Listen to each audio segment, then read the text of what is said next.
বন্ধুরা কেমন আছেন? আশা করছি ভালো আছেন। আজকে রুমা রান্নাঘরে চলে এসেছি। আজকে রান্না বান্না দেখাবো না, আজকে তালের ক্ষীর করে দেখাবো।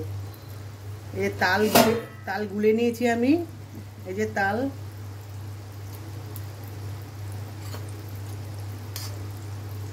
গোলা রেডি করে নিয়েছি।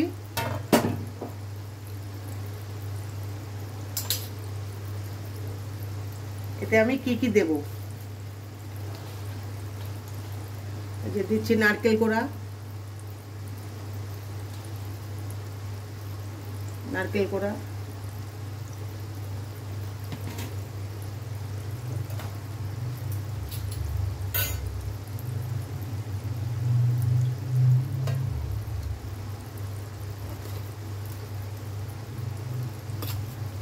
আর দিচ্ছি আমুল দুধ।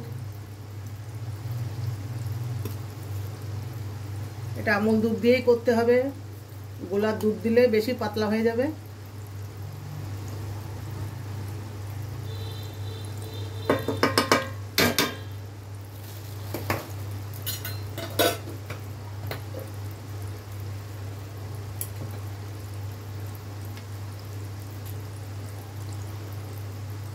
আর দিচ্ছি একটু ঘি, এই যে উপর থেকে একটু ঘি দিলাম, আর একটু দেব। ঘিটা দিলে স্বাদটা ভালো হয়, আর নাও দিতে পারেন, কোনো ব্যাপার নেই।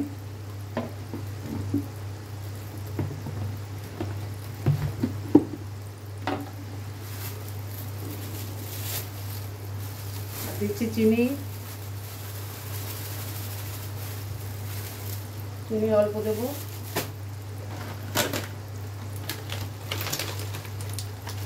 আর দিচ্ছি বাতাসা।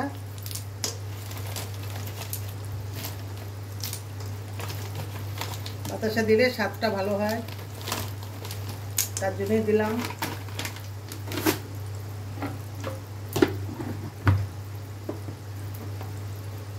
এতে আমি এলাচ তেজপাতা কিছুই দেব না, যদি দিই তাহলে ওই তালের গন্ধটা থাকে না, তার জন্যই দেব না।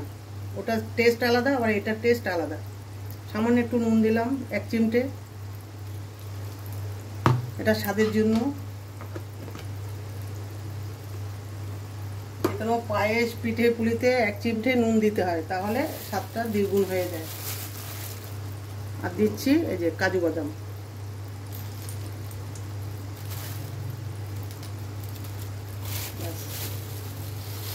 আমার সব কিছু দেওয়া হয়ে গেছে।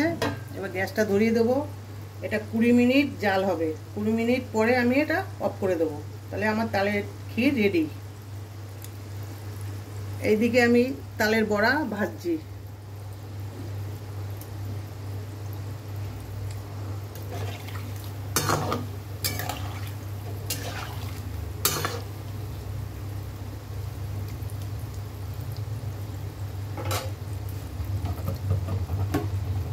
তালের বড়া ভাজা হচ্ছে, আর এই কিছুটা ভেজে নিয়েছি।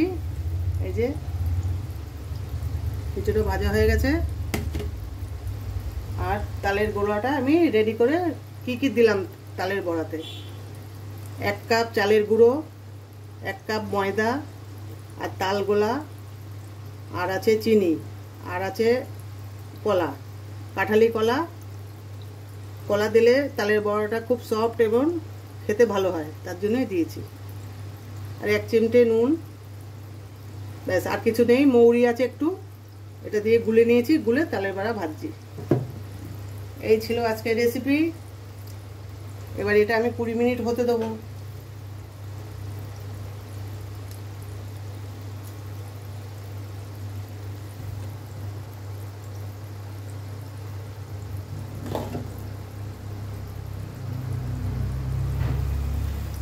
তালের ক্ষীরটা সমানে নাড়তে হবে, নাহলে তলা ধরে যাবে।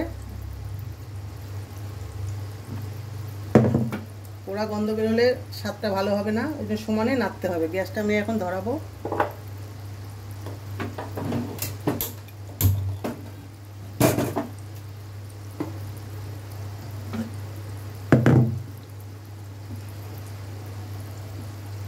তালের বড়ায় 1 কাপ ময়দা, 1 কাপ চালের গুঁড়ো, আর তাল গোড়া, চিনি, নুন সামান্য, আর মৌরি দিয়ে আমি এটা ভালো করে কলা দিয়ে মেখে নিয়েছি।